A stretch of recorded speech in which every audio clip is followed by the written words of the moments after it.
ఈ రోజే డౌన్లోడ్ చేయండి, మీ ఫేవరెట్ షోస్ చూడండి. నృసింహ జయంతి సందర్భంగా ఏలినాటి శని దోషాల నుంచి అష్ట కష్టాల నుంచి విముక్తి కలిగించి అష్టైశ్వర్యాన్ని ప్రసాదించే అష్టముఖ కోనేరుతో ప్రకాశిస్తున్న ఒక భవ్యమైన నృసింహ ఆలయాన్ని దర్శింపజేయబోతున్నాను. సిద్ధంగా ఉండండి.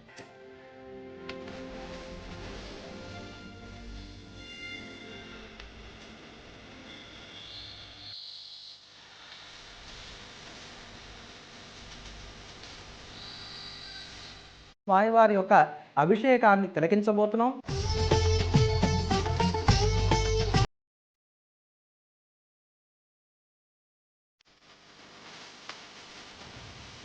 స్థిరమైనటువంటి ఐశ్వర్యం కలగడానికి, కాలసర్ప దోషాల నుంచి బయటపడడానికి వైశాఖ పూర్ణిమ నాడు ఎటువంటి పరిహారాలు పాటించాలో తెలుసుకుందాం.